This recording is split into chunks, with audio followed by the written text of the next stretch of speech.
ನಮಸ್ಕಾರ.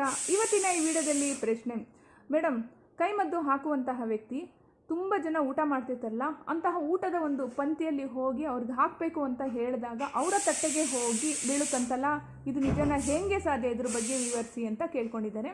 ನೋಡಿ, ಕೆಲವೊಂದು ಪ್ರಯೋಗಗಳನ್ನ ಮಾಡಬೇಕಾದ್ರೆ, ಈಗ ಮಾಟ ಮಂತ್ರ ತಂತ್ರನೆಲ್ಲ ಮಾಡಬೇಕಾದ್ರೆ ಅದು ಕೂಡ ಕೆಲವೊಬ್ಬರು ಮನುಷ್ಯರಿಗೆ ತಾಗುತ್ತೆ ಅಲ್ವಾ? ಇಲ್ಲ, ಯಾವುದಾದ್ರೂ ಒಬ್ಬ ವ್ಯಕ್ತಿ ತುಂಬ ಚೆನ್ನಾಗಿದ್ದಾನೆ ನೋಡೋಕ್ಕೆ ಅಂದಾಗ ನಾವು ಪದೇ ಪದೇ ನೋಡ್ತಿದ್ದಾಗ ನಮ್ಮದೇ ಆಗಿರ್ತಕ್ಕಂಥ ಒಂದು ದೃಷ್ಟಿ, ಒಳ್ಳೆ ದೃಷ್ಟಿಯಿಂದ ನೋಡಿದ್ರೂ ಕೂಡ ಅದು ಕೆಟ್ಟದಾಗಿ ಪರಿವರ್ತನೆ ಆಗ್ತಾ ಹೋಗುತ್ತೆ. ಹೇಗಪ್ಪ ಅಂತ ಅಂದರೆ, ಈಗ ಅವರಿಗೆ ಜ್ವರ ಬರೋ ಅಂಥದ್ದು, ತಲೆ ಸುತ್ತೋ ಅಂಥದ್ದು, ವಾಮಿಟ್ ಮಾಡ್ಕೊಳ್ಳೋ ಅಂಥದ್ದು, ಅವತ್ತಿನ ದಿವಸ ದಿನವೇ ಚೆನ್ನಾಗಿರೋದಿಲ್ಲ.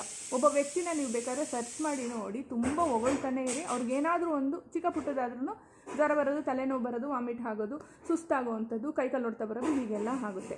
ಅಂಥದ್ರಲ್ಲಿ ಈ ಮದ್ದಿಡಿಯನ್ನು ರೆಡಿ ಮಾಡ್ಕೊಂಡಿರ್ತಕ್ಕಂತಹ ವ್ಯಕ್ತಿ ಕೆಲವೊಂದು ವಿದ್ಯೆಯನ್ನು ಕಲ್ತ್ಕೊಂಡಿರ್ತಾರೆ. ಅಂದರೆ ಆ ಮದ್ದಿಡಿಯಲ್ಲೇ ಸೇರಿಸಿ ಆ ವಿದ್ಯೆಯ ಒಂದು ಪ್ರಯೋಗವನ್ನು ಮಾಡಿರ್ತಾರೆ.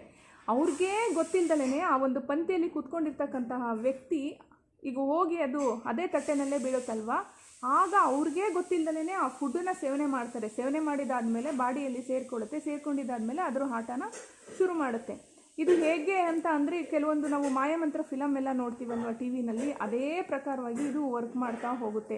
ಕಣ್ಣಿಗೆ ಕಾಣಿಸೋದೇ ಇಲ್ಲ, ಹೆಂಗಪ್ಪ ಬಂತು, ಹೆಂಗೆ ತಿಂದೆ, ಹೆಂಗೆ ಆಯಿತು, ಯಾರು ಹಾಕಿದ್ರು, ಯಾರ ಮನೇಲೂ ಊಟ ಮಾಡಿಲ್ಲ ಅಂತೇಳ್ಬಿಟ್ಟು ನೀವು ಅಂದ್ಕೊತಾ ಇರ್ತೀರ. ಬಟ್ ಎಲ್ಲಾದರೂ ಹೋದಾಗ ಒಂದು ಪಂಕ್ತಿಯಲ್ಲಿ ಊಟಕ್ಕಂತೇಳಿ ಕೂತ್ಕೊಂಡಿರ್ತಾರಲ್ಲ, ಅಂಥ ಒಂದು ಸಮಯದಲ್ಲಿ ಇದು ಹೋಗಿ ಬಿದ್ದಿರುತ್ತೆ. ನಿಮಗೇ ಗೊತ್ತಿಲ್ಲದೇ ನೀವು ಫುಡ್ಡನ್ನು ಸೇವನೆ ಮಾಡಿರ್ತೀರ. ಆಗ ಅದ್ರ ಕೆಲಸ ಶುರು ಮಾಡುತ್ತೆ. ಅದರಿಂದ ಆಗುವಂತಹ ಪ್ರಾಬ್ಲಮ್ಮು ನಾನು ಸುಮಾರು ವೀಡಿಯೋಗಳಲ್ಲೆಲ್ಲ ಹೇಳಿದ್ದೀನಿ. ಕೆಲವರೆಲ್ಲರೂ ಕೂಡ ಶೇರ್ ಮಾಡ್ಕೊಂಡಿದ್ದಾರೆ ಏನೇನು ಪ್ರಾಬ್ಲಮ್ ಆಗುತ್ತೆ ಅಂತೇಳಿ.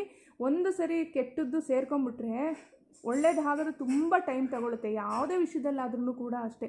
ಅದರಲ್ಲೂ ಈ ಮದ್ದಿಡಿ ಅಂತ ಅಂದರೆ ಸುಮಾರು ಸಮಸ್ಯೆ ಕೊಡ್ತಾ ಇರುತ್ತೆ. ನಾನು ಎಷ್ಟೋ ವೀಡಿಯೋಗಳಲ್ಲೆಲ್ಲ ಹೇಳಿದ್ದೀನಿ, ಊಟ ಮಾಡಬೇಕಾದ್ರೆ ವೀಳ್ಯದೆಲೆನ ಉಲ್ಟಾ ಇಟ್ಕೊಂಡು ತಟ್ಟೆನ ಮೇಲಿಟ್ಕೊಂಡು ಊಟ ಮಾಡಿ ಅಂತಲೂ ಹೇಳಿದ್ದೀನಿ.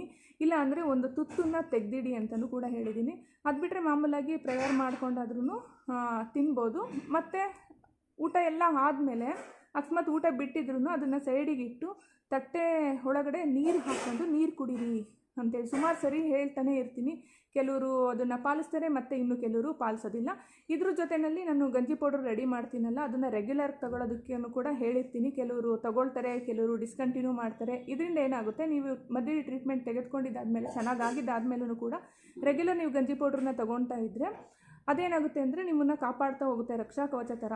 ಮತ್ತು ಒಳಗಡೆ ಏನಾದರೂ ಅಕಸ್ಮಾತು ಇನ್ನೊಂದು ಸರಿ ಏನಾದರೂ ಮದ್ದಿಡಿ ಬೀಳೋ ಚಾನ್ಸಸ್ ಇದ್ದಾಗ ಮದ್ದಿಡಿ ಹಾಕಿದ್ರೂ ಕೂಡ ನಿಮ್ಗೆ ಇಮಿಡಿಯೇಟಾಗಿ ವಾಮಿಟ್ ಆಗೋದು, ಇಲ್ಲ ಸೆನ್ಸು ಗೊತ್ತಾಗುತ್ತೆ ನಿಮಗೆ, ಹೌದು ಇದು ಫುಡ್ಡು ತಿನ್ನಬಾರ್ದು ಅಂತ ನಿಮಗೆ ಮನಸ್ಸಲ್ಲಿ ಅದು